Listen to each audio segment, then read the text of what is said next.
अध्याय 112। आप क्या सोचते हैं? बड़ों का सवाल। भीतर बूढ़ा भूत घबरा रहा था। वह अभी भी एक आश्चर्यजनक हमला शुरू करने और भागने के लिए पर्याप्त एस्पेरा इकट्ठा नहीं कर पाया था। उसे समय के लिए रुकना पड़ा। उसने अभी जो कहा था उसका मतलब था कि वह राक्षस जाति का गद्दार बन रहा था। लेकिन उनके लिए उनका जीवन सबसे अधिक मायने रखता था। वह एक बुद्धिमान जीवन रूप थे। केवल महान और शक्तिशाली राक्षसों को ही भावना और बुद्धि प्राप्त करने का सौभाग्य प्राप्त था। वह ऐसे गंदे जंगल में इस तरह जाने को तैयार नहीं था। इसलिए उसे यथासंभव अधिक समय तक रुकना पड़ा। वह जानता था कि ये मानव ओझा राक्षस क्षेत्र से रणनीति या हमले के पैटर्न सीखने के लिए कोई भी कीमत चुकाने को तैयार होंगे। इतना ही नहीं, अगर यह छोटा बच्चा ये जानकारी लेकर उनके पास जाएगा तो वे उसे निश्चित रूप से इनाम देंगे। इस बच्चे को न केवल प्रसिद्धि मिलेगी बल्कि भाग्य भी मिलेगा। मानव होने के नाते ऐसी चीजें वे स्वाभाविक रूप से जन्म से ही चाहते थे।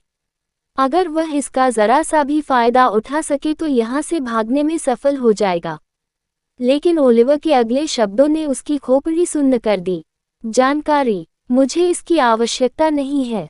क्या आप नहीं जानते कि यदि आप ऐसी जानकारी मनुष्यों को बताएंगे तो उन्हें कितना लाभ हो सकता है? इसके लिए वे आपको अच्छा इनाम भी देंगे। आपको इतनी प्रसिद्धि मिलेगी जितनी किसी को नहीं मिलेगी। शांत, ओलिवर चिल्लाया, तुरंत भूत को चुप करा दिया। 2 कारण।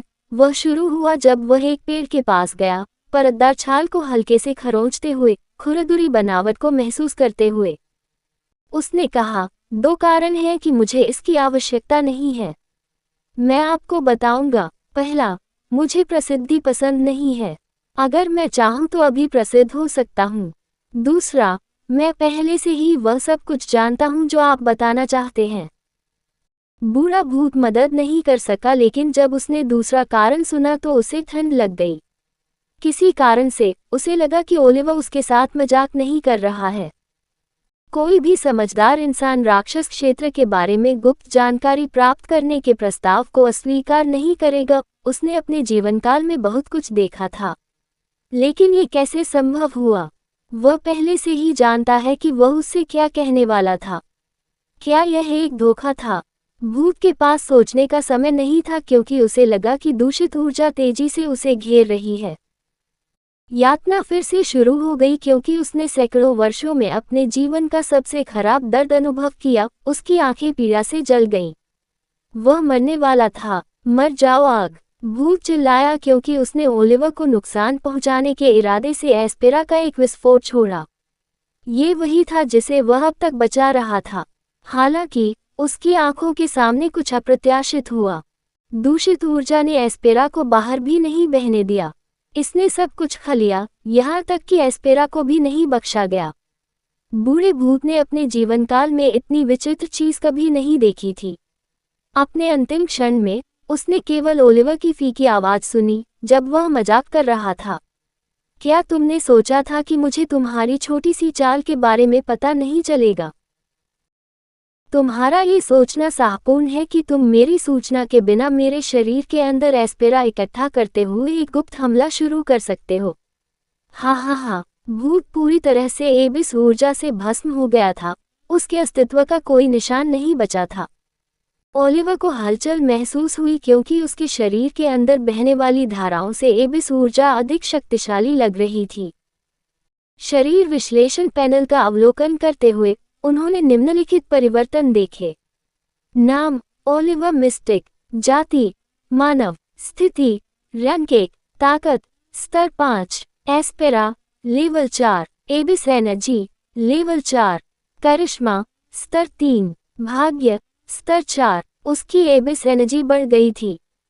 उन्होंने यह नहीं सोचा था कि वास्तव में एबिस ऊर्जा को बढ़ाने का कोई तरीका है, लेकिन ऐसा लगता है कि भाषण करने वाले भूतों का वृद्धि पर प्रभाव पड़ता है।